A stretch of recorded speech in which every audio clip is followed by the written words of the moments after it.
What's up guys, it's me, Geek. So how to use this phone one hand? I mean the phone is big, right? I can use one hand, but I want to make this screen small. But first you have to turn on the setting, go to the smart assistants, one hand UI, click mini screen view, turn on. Now, I mean it's a little bit tricky, it's not like you have to press like this. Can you see this square?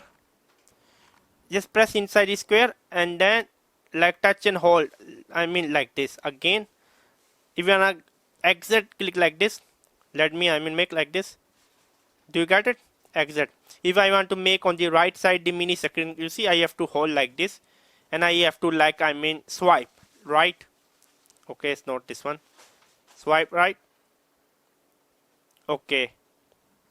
Or I can exit, and if I want to make on the left side, I have to swipe left. You see, this is how you do. It was me, Geek.